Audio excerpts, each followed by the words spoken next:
Ele tem hernia estrusa. Vai, que você nunca ficou nervosa quando pegou um diagnóstico de hernia estrusa e falou assim, meu Deus do céu, e agora o que eu vou fazer? Socorro! Agora a gente vai te contar 6 coisas que você precisa saber para atender pacientes com hernia estrusa no Pilates. Então, a gente sabe que o Pilates se tornou um recurso de tratamento conservador para pacientes com hernia estrusa que não querem, que não tem como primeira opção a cirurgia. E vamos combinar que isso é ótimo, né, minha gente? Esses pacientes costumam chegar com muito medo, muita dor, mas com uma vontade de fugir da cirurgia. E aí é nossa missão conseguir orientar esse tratamento para que dê certo sem que ele precise fazer realmente uma cirurgia. Porque afinal das contas, as nossas condutas vão influenciar muito no resultado que esse aluno vai ter ou não. Se a gente ficar com medo da dor junto com ele e começar a limitar tudo, ele não vai melhorar, não vai fugir da cirurgia.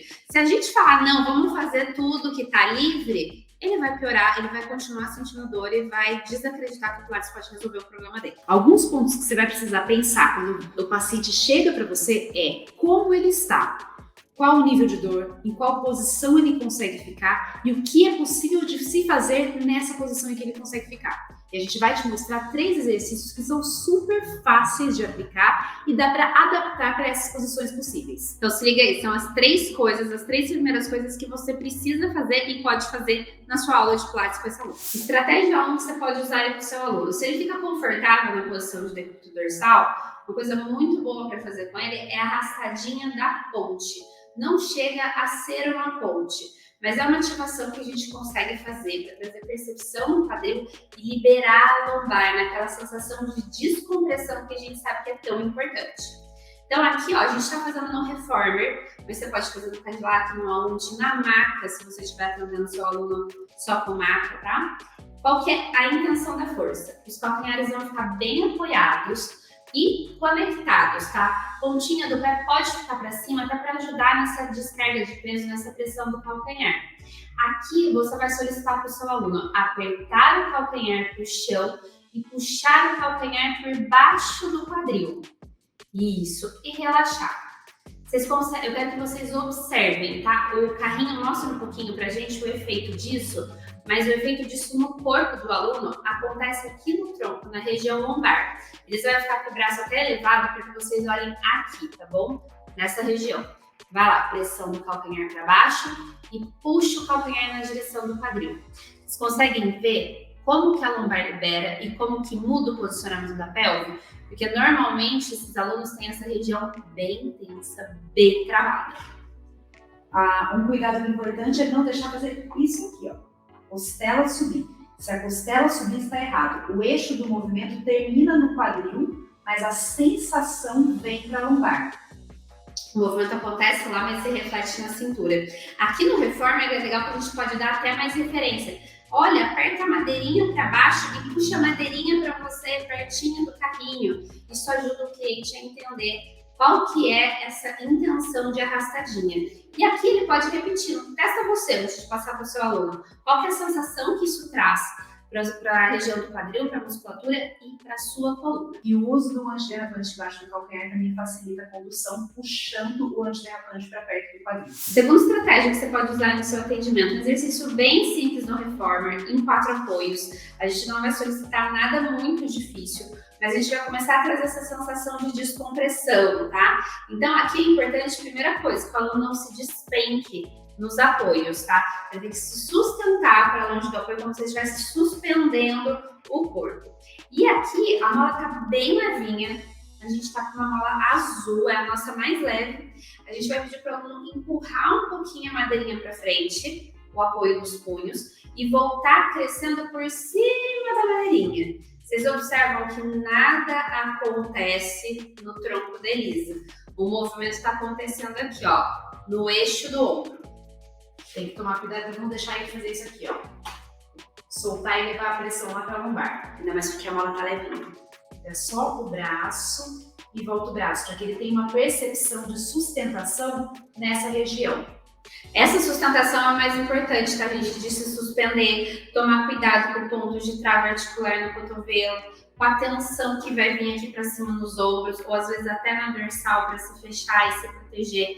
Então precisa associar os ajustes para liberar o movimento e e permitir a descompressão. Pode ter variações daqui, ó, descer um pouquinho, mas ainda assim não mexer, voltar e voltar. Vai, fica. Ó, observa bem o eixo do quadril e do ombro deles. Vocês viram que não tem deslocamento em relação ao tronco? Aqui o que não pode acontecer é despencar ou enrolar. Sempre pensar no descomprimento. E a terceira estratégia muito boa que você pode usar aí, principalmente se ela não fica bem decúbito lateral, é o exercício da poncha do Pilates. O que a gente vai pedir aqui? Para o aluno abrir, descolar o joelho de cima da perna de baixo, mantendo os calcanhares conectados. Mas é mais do que isso, tá? Como a tendência a ter uma tensão muito grande na região inferior da coluna e quadril, eles tendem a se travar no movimento e na hora de tentar rodar ainda, rodar despencando o corpo em bloco aqui para trás. Não é isso que a gente quer. A gente quer a sensação de descompressão. Então a gente vai pedir para o aluno. Pode começar no posicionamento, tá? Crescendo o quadril de cima lá na direção do calcanhar. Vocês conseguem ver que isso já traz uma sustentação aqui pro tronco. E na hora de abrir o joelho, ele vai abrir como se o joelho fosse crescer por cima do dedão. Pode dar uma referência espacial aí na sua sala. A gente tem um estúdio. Aqui eu falaria para eles assim, ó. Abre o joelho lá na direção do espelho e volta fechando o joelho como se ele estivesse crescendo para frente, longe do quadril. E abre. E volta. O que a gente quer, coloca a mão aí pra cima. Aí, fecha. Ó, relaxa. Voltar na posição inicial. Aí, abre, já posiciona o quadril pra longe e abre o joelho pra longe. É essa sensação de descompressão do trabalho do quadril que ele promove aqui pra coluna mantida. Na hora de voltar também, não deixa abrir certo e voltar despencando. O tempo inteiro mantendo lá no quadril, abre e volta. E aqui também várias variações possíveis. Afastando e voltando para um lado, para o outro. Dá para girar sempre pensando nesse eixo do quadril. E na estabilidade aqui do tronco. Sem deixar a cintura nem sanfonar, nem despencar para trás. A quarta coisa é a coisa que você nunca deve fazer. Alongar. Nem você, nem ele em casa, tá? Se ele falar assim, Talvez dar uma alongada, puxar a perna. não, querido, não alongue nem em casa, tá? Porque tem gente que trava e quer alongar e tem gente que trava porque alongou. Olha, eu acho que eu já tive pelo menos uns 3 pacientes aqui que chegaram porque travaram de tentar se alongar dentro de casa sozinho. Se essa pessoa já tá com a hérnia extrusa, que já tá tendo um contato ali com a inervação, se a gente alonga, a gente aumenta o atrito no nervo. Então, a chance de irritar e de inflamar ainda mais é muito grande. Então, é muito mais importante a gente pensar numa descompressão para aliviar essa sensação do que usar um alongamento pensando que vai aliviar, mas que pode piorar demais. E agora eu vou te falar 2 coisas que você vai fazer a médio prazo. Porque eu sei, no começo o aluno vai chegar com a hérnia extrusa, toda essa queixa de dor, esse quadro, ele vai demandar bastante atenção, bastante cuidado. Repertório de Pilates não é para se preocupar, ele vai ser limitado mesmo. É aquela história que a gente sempre fala, vai fazer mais do mesmo porque é isso que ele precisa. Mas a médio prazo, o que vai ser muito legal fazer com ele, o que pode beneficiar demais? Mobilidade de quadril e até flexão de tronco. Esquece essa história de que aluno com hérnia não pode fazer abdominal, aluno com hérnia não pode fazer flexão de tronco, aluno com hérnia continua fazendo tudo na vida dele. Então, a hora que ele sai desse quadro agudo, que a gente vê que a gente está gerando descompressão, é hora de evoluir para ele ficar cada vez melhor. Sabe aquela história assim, ó? Você troca alongamento por mobilidade de coluna? Sim! Isso pode ser trocado, mas no momento específico, no momento oportuno. E o importante é saber que a longo prazo ele deve conseguir fazer tudo. Então, movimentos de flexão, de inclinação, de torção. Porque a nossa vida é isso, a nossa vida é dinâmica, a gente faz isso no nosso dia a dia. E quanto mais a gente conseguir preparar o corpo do nosso aluno para essas atividades, menos sobrecarga ele vai sentir. Vai um dia até esquecer que ele teve uma hérnia extrusa aí. Até porque, vocês sabiam que o tratamento conservador é capaz de regredir a hérnia? A gente já teve um caso aqui na Harmônica que foi de hérnia extrusa para protusão, gente, olha que evolução. Na verdade, foi a hérnia mais extrusa que eu já vi na minha vida. Pensa, são quase 20 anos atuando com fisioterapia e pilates.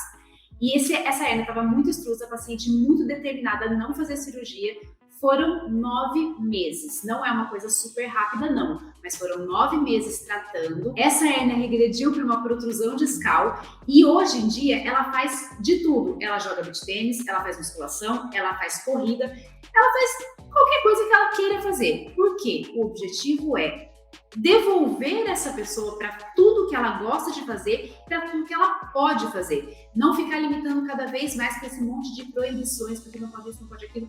Pode, só precisa saber como fazer e como orientar para que ela consiga fazer sempre. E aí, qual que vai ser o grande ponto? A sua avaliação. Porque a gente não consegue determinar médio prazo de 4 a 7 meses, longo prazo de 9 a 12 meses. Cada aluna é um aluno. A Elisa acabou de falar, essa aluna dela era super comprometida, super empenhada, se dedicava ao tratamento. Isso faz toda a diferença para o resultado. Aí, no seu atendimento, você vai ter que observar a evolução do seu aluno, ver o que o corpo dele está solicitando, quais são os ajustes para saber a hora de evoluir, a hora de manter a conduta, a hora de regredir um pouquinho, para ele caminhar no tempo dele. O momento vai ser definido pela sua avaliação. Por isso que a gente fala da importância da exposição gradual ao esforço, mas sabendo o como deve ser feito. O que é importante, então? A conduta do profissional. O aluno tem que saber que ele está na mão de um bom profissional para confiar o tratamento nele e a gente tem que estar realmente preparado com essa atenção à variação, aos detalhes, aos ajustes de movimento para que o tratamento tenha efeito. Não limite a sua condução ao medo de piorar o paciente, porque assim você não consegue nem melhorá-lo. Então, é entender e se capacitar para conseguir atender da melhor forma possível esse tipo de caso. Gostou desse vídeo? Dá um like. Se tiver mais algum assunto aí que te deixa cabelo em pé, conta nos comentários aqui pra gente que a gente vai te ajudar. E até o próximo vídeo. Me manda um beijo hoje, nossa, coisa feia.